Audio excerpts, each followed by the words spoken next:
حضرت مولا علی نے مثال دی ہے شیر خدا نے. حضرت علی نے انوکھی بات کرتے کہتے نا مجھے فلاں جان سے پیارا ہے, تو شیر تھے نا تو شیروں جیسی باتیں کرتے تھے.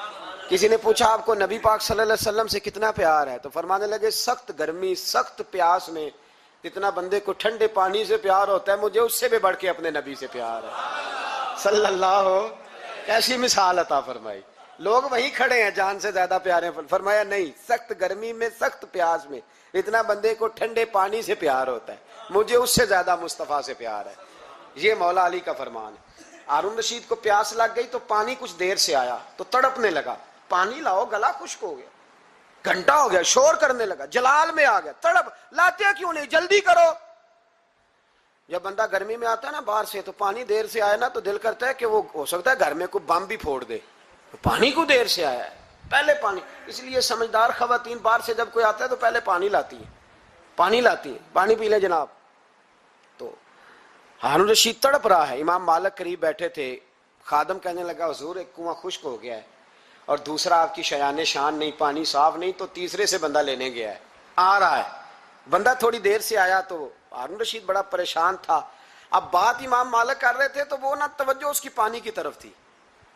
پیالہ پانی کا اندر داخل ہوا تو ہارون رشید کا دل کرتا تھا کہ اڑ کے پانی کے قریب چلا جاؤ, لپک رہا تھا پانی کی طرف.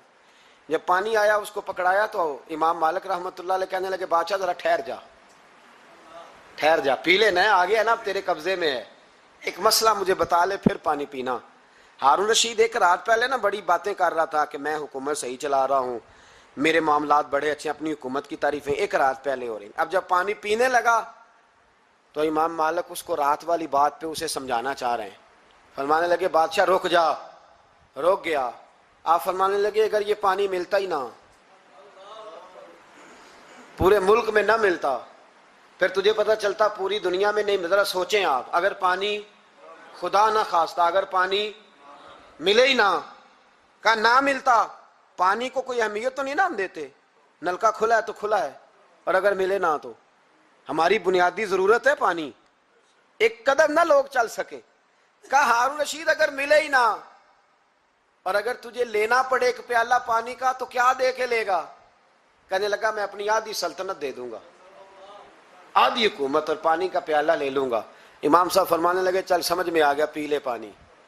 اس نے پی لیا تو پیا اس طرح کہ پانی پیالہ منہ سے لگایا تو اتارا تب بھی جب ختم ہو گیا تو امام صاحب فرمانے لگے پی لیا؟ کہ پی لیا. فرمانے لگے ایک مسئلہ اور بتا, اب اگر تو نے پانی پی لیا تیرا پیشاب بند ہو جائے, یہ پانی پینے کے بعد پھر پیشاب آنا بھی ضروری ہے, اگر بند ہو جائے تو پھر کیا دے گا؟ تو امام صاحب کی طرف غور سے دیکھنے, فرمانے لگے سوچ کے بتانا.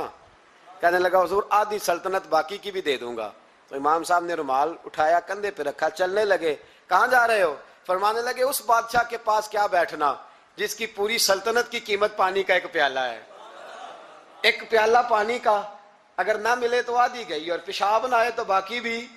کہنے لگے تو کس سلطنت کی باتیں کرتا ہے؟ کل من علیہا فان, ہر چیز. اب یقین کریں ہمارے پاس کو بندہ بیٹھ جائے نا تو ہم اسے ہلنے نہ دیں, ہم اسے کہیں تو تجھے پتہ ہی نہیں اصل بادشاہ میں ہی ہوں. میں تو کچھ ایسے لوگوں کی باتیں بھی سنتا ہوں, مجھے لگتا ہے امریکہ میں بھی حکومت یہی بنواتے ہیں. اتنی زبردست گفتگو کرتے ہیں, اتنا اعلیٰ تجزیہ نکالتے ہیں کہ مجھے لگتا ہے سارے ملکوں کے بادشاہ ان سے مشورہ کرتے ہیں. اس قدر زیادہ ہم نے اپنے آپ کو تن کے بڑا کر لیا ہے. کنٹرول میں رہیں, کنٹرول میں. ہلاکو خان نے بڑے لوگ مروائے تھے, بڑے. بغداد میں 20 لاکھ آدمی قتل کروایا اس نے.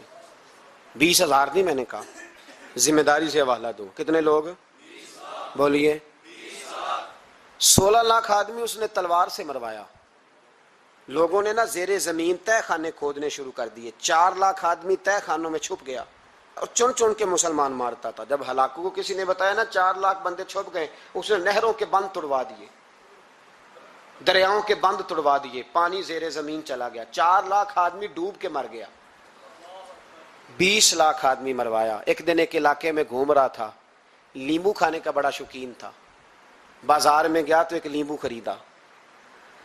اس نے دیکھا کہ بازار میں بوڑھے بچے جوان خریداری کر رہے ہیں تو کہنے لگا ابھی بھی اتنے مسلمان زندہ ہیں, بناؤ ان کی لائنیں, قتل کرنا ہے. 3 لائنیں بن گئی, ایک بوڑھا آدمی بھی لائن میں آ گیا. لیمو کھا رہا ہے, اس کو ہلکا ہلکا چوستا ہے, گھوڑے پہ بیٹھا ہے, قتل کرا رہا ہے لوگوں کو. ایک بابا جی پہلی صف میں تھے, جب پہلی صف قتل ہونے لگی بابا جی پچھلی صف میں دوڑ کے ہو گئے. ہلاکو خان ہنس رہا ہے اس کو دیکھ کے. معاذ اللہ, جب بندہ ہوتا ہے نا کسی منصب پہ پھر وہ مذاق اڑاتا ہے دوسروں کا. بابا دوسری صف میں آیا تو ہلاکو خان نے وہ بھی قتل کرائی, تو بابا دوڑ کے تیسری صف میں. آخری صف کے کونے پہ جب بابا کھڑا ہو گیا نا تو سارے بندے مر گئے. بابے کو قتل کرنے لگا جلاد. ہلاکو کہنے لگا ٹھہر جا. کہنے لگا بابا تو تیسری صف میں آیا تھا, تیرا کیا خیال تھا بچ جائے گا؟ بابا کہنے لگا خیال نہیں, میرا یقین ہے کہ میں بچ جاؤں گا. میرا شرط یہ ہے کہ یقین ہو اندر, شرط یہ ہے کہ. ہنس کے کہنے لگا ہلاکو خان کیسے؟ تو بابا کہنے لگا اگر اللہ چاہے تو بچ سکتا ہوں, اگر اللہ چاہے تو میں. بہت سارے لوگ ہیں ڈاکٹر لکھ کے دے دیتے ہیں نہیں بچے گا, وہ بچ جاتا ہے کیونکہ بچانے والا اللہ ہے. کہا اللہ چاہے تو بچ جاؤں گا. تو ہلاکو کہنے لگا کیسے؟ جب ایسے کیا نا, کیسے ایسے کیا نا, تو لیمبو ہاتھ سے گر گیا. وہ بچے پلیئر نہیں ہوتے, وہ گیند گنتی ہے تو چھلانگ لگا کے پکڑ لیتے. تو بڑا گھوڑ سوار تھا, نیزہ باز تھا, چھلانگ لگائی لیمبو کیش کرنے کے لیے. کیسے تو کیسے بچے؟ یوں ہاتھ گھمایا, لیمبو گرا تو چھلانگ لگائی, نیچے جھکا. جب نیچے جھکا نا تو گر گیا گھوڑے سے. جو پیر تھا وہ گھوڑے کی رکاب میں الجھ گیا. گھوڑا ڈر کے دوڑ گیا. جب گھوڑا دوڑا تو زمین پر زور زور سے سر لگنے لگا. سپاہیوں کہتا دوڑو اس کو پکڑو. سپاہی بھی دوڑے پر گھوڑا قابو نہ آیا. گھوڑا اس وقت رکا جب نہ اس کا چہرہ پہچانا جاتا تھا, نہ آنکھیں سلامت تھی, نہ ناک سلامت تھی. اس کی کھوپڑی ساری اس طرح چور چور ہو گئی جیسے کسی نے ہتھوڑے کے ساتھ پیسی ہو. ہلاکو کی لاش سے خون بہ رہا تھا. بابا ہنس رہا تھا. ایک سپاہی کہنے لگا بابا تو کیوں؟ کہنے لگے میں اپنے رب کی قدرتوں پہ مسکرا رہا ہوں. کل من علیہ فان ویبقی وجہ ربک ذو الجلال والاکرام. کا میں نے اسے سمجھایا تھا کہ بچانے والا بچا لیا کرتا ہے, تو اس نے مجھے. سکندر اعظم نے 32 سال کی عمر میں آدھی دنیا فتح کر لی تھی. تو لوگ پتہ کیا کہتے تھے؟ یہ وہ بندہ ہے جس کو تاریخ نے گریٹ کا لقب دیا ہے. لکی نہیں کہتے, ہم کہتے بڑا لکی ہے بھائی. لوگ کہتے تھے یہ مقناطیسی آدمی ہے, کبھی ناکام ہوا ہی نہیں. سکندر اعظم کبھی ناکام نہیں ہوا. جس علاقے, اور عمر کتنی بھائی, اتنی کم عمری میں اتنی دلیری, آدھی دنیا فتح کر لی. ملتان سے گزر رہا تھا تو اسے ایک تیر لگا. کچھ لوگ کہتے ہیں یہاں جیلم کے پاس لگا تھا. ایک تیر لگا اسے. اس نے کہا بندہ تلاش کرو, کسی کی اتنی جرت کہ سکندر اعظم کو تیر مارا ہے, تلاش کرو. جب ڈھونڈنے لگے تو بندہ نہ ملا. تو سکندر نے حکم دیا کہ جس کی آنکھ چمکتی ہے اسے قتل کر دو. مرد بھی مارے, بچے بھی مارے, بوڑھے بھی مارے. تو لا کے لوگ کہنے لگے انسان کوئی نہیں بچا. کہنے لگا میں نے تمہیں کہا تھا جس کی آنکھ چمکتی ہے قتل کرو. بلیاں بھی قتل کرو, ہو سکتا ہے کسی بلی نے منہ میں رکھ کے پھینکا ہو. کتے بھی مار دو, کبوتر بھی مار دو. ہر چمکتی والی آنکھ اس نے بند کر دی. یونان کے قریب ایک بستی کا رہنے والا سکندر عراق کے شہر بابل میں تھا. ملیریا بخار ہوا. کیا کہتے ہیں ہم, چند ٹکیوں کی مار ہے, دوائی کھا لو ٹھیک ہو جائے گا. ملیریا بخار ہوا. 32 سال, کچھ لوگوں نے کہا نہیں 2 مہینے کم, 33 سال عمر ہو چکی تھی. تو سکندر اعظم زمین پہ بیٹھا ہے, ایڑیاں رگڑ رہا ہے. موت کا جھٹکا لگا, موت کا. ہوئے نامور بے نشاں کیسے کیسے, زمین کھا گئی نوجوان کیسے کیسے. جگہ جی لگانے کی دنیا نہیں ہے, یہ عبرت کی جا ہے, کوئی تماشا نہیں ہے. ایڑیاں رگڑ رہا ہے. 2 ہفتے کا سفر رہ گیا تھا گھر پہنچنے کا. تو سکندر ایک صوبے کا, ایک ملک کا, ایک چھوٹے سے علاقے کا سربراہ نہیں. سکندر آدھی دنیا فتح کرنے والا. پلیٹ میں رکھ کے کسی نے حکومت نہیں دی, خود محنت کر کے فتح کی. لیکن سکندر ایڑیاں رگڑتا ہے, زور زور سے زمین پہ مارتا ہے اور کہتا ہے کوئی ہے جو مجھ سے میری ساری سلطنت لے لے اور مجھے صرف 2 ہفتے کی زندگی لے دے. میں پردیس میں نہیں مرنا چاہتا, گھر مرنا چاہتا ہوں. کوئی مجھے 2 ہفتے کی زندگی, 2 ہفتے کی, کوئی 2 ہفتے. مٹی دیں تو مٹی رہنا ایویں کا دی بلے بلے. اج مٹی دے اتے بندے آتے, کل مٹی دے تھلے. کا کوئی مجھے مہلت لے دے. لیکن رب کا قانون ہے جب وقت آ جاتا ہے پھر مہلت۔ میرے بھائی اپنی زندگی نا عاجزی میں جھوک کے، سادگی میں، کونے میں، دنیا کے پروٹوکول ختم ہوں گے۔ اصل پروٹوکول وہ ہے جو اللہ قیامت کے دن عطا فرمائے گا۔ میرے نبی پاک نے فرمایا امیر جو ہوں گے، امیر وہ چونٹیوں کی شکل میں ہوں گے اور غریب اپنے پیروں کے نیچے انہیں مسل کے چلے جائیں گے۔ یہ وہ والے امیر جو تکبر کرتے تھے، ورنہ تو امیر حضرت عثمان غنی بھی ہیں، حضرت عبد الرحمن ابن عوف بھی ہیں، حضرت سلیمان علیہ السلام بھی ہیں۔ جو امیر تکبر کرے، اکڑ جائے، اگر امیر ہو عاجزی اختیار کرے تو پھر تو اللہ اسے جنت بھی عطا فرماتا ہے۔ تو میرے بھائی اپنے آپ کو سمیٹیں۔ ہم جانے کے لیے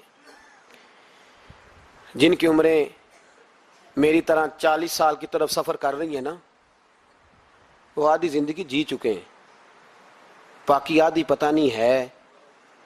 لوگ اتنا لمبا یاد نہیں رکھتے۔ حضرت مولا علی قبرستان گئے تو قبر والوں سے کہنے لگے قبر والوں تمہارا کیا حال ہے؟ تو ایک مردہ قبر کے اندر سے بول کے کہنے لگا علی کفن پھٹ گیا ہے، ہڈیاں چور چور ہیں، مال تو پتہ نہیں کہاں رہ گیا پر حساب دینا پڑ رہا ہے، آپ بتائیے پیچھے ہمارے گھر والوں کا کیا حال ہے؟ تو حضرت علی فرمانے لگے جہاں تم بیٹھتے تھے وہاں کوئی اور بیٹھنے لگ گیا ہے، تمہاری بیویوں نے نئے نکاح کر لیے، تمہارے دوستوں نے نئے دوست بنا لیے، اب تو لوگ تمہیں یاد بھی نہیں کرتے، اب تو تمہارا ذکر ہی کوئی نہیں کرتا، اب تو ختم ہو گیا، تمہارا تذکرہ بھی کوئی نہیں۔ تذکرہ اسی کا رہے گا جس نے رب کو یاد کیا اور پھر رب نے اس کا چرچا کیا، اس کا تذکرہ رہے۔ اپنے آپ کو ایک موقع پر بھی کبھی متکبر نہ ہونے دے۔ عاجزی حسن ہے زندگی کا۔ خزانہ آئے تو قارون نہ بنے، محل بنائیں تو شداد نہ بنے۔ اگر اللہ تعالیٰ دولت دے تو کبھی بھی اپنے آپ کو نمرود اور فرعون نہ بننے دے۔ اقتدار ملے تو کبھی بھی اپنے آپ کو ہلاکو خاں اور چنگیز خاں نہ بناؤ۔ اور اگر نمازی بنو تو وہ والے نمازی بنو جو نمازی بھی ہوتا ہے۔ حضرت عمر فاروق کو کسی نے عید والے دن دیکھا تو عمر رو رہے تھے، چھوٹی عید والے دن۔ ہمارے ہاں تو لوگوں نے ڈیک تیار کر کے رکھ لیے ہیں، تیاری ہو گئی ہے، چاند رات کو جو نیکیاں کمائی ہیں وہ ساری شیطان کے حوالے کریں گے معاذ اللہ ماشاء اللہ۔ اس کو کہیں گے لے جا، ہم نے کمائی ہیں تیرے لیے، فوراً پہلی رات ہی، ادھر اعلان ہوا نہیں ادھر تماشے لگے نہیں معاذ اللہ۔ حضرت عمر عید والے دن رو رہے تھے، کسی نے کہا عمر یہ خوشی کا دن ہے آپ رو رہے ہیں؟ تو فرمانے لگے خوش تو وہ ہونا جس کو یقین ہے کہ اس کا نماز روزہ قبول ہو گیا، مجھے تو ابھی پتہ ہی نہیں میرا قبول ہوا ہے کہ واپس کر دیا جائے گا، جاؤ مجھے کچھ خبر سناؤ آ کے کہ میرا قبول ہوا۔ وہ تو بے نیاز ہے، وہ تو دل کرے تو کہے جا اٹھا کے لے جا، تیرا مجھے پسند ہی نہیں۔ عاجزی میں رہیں، انکساری میں رہیں، عمل کر کے روئیں، کہے مولا تیرے قابل تو نہیں پر تو مہربانی فرما اسے قبول فرما۔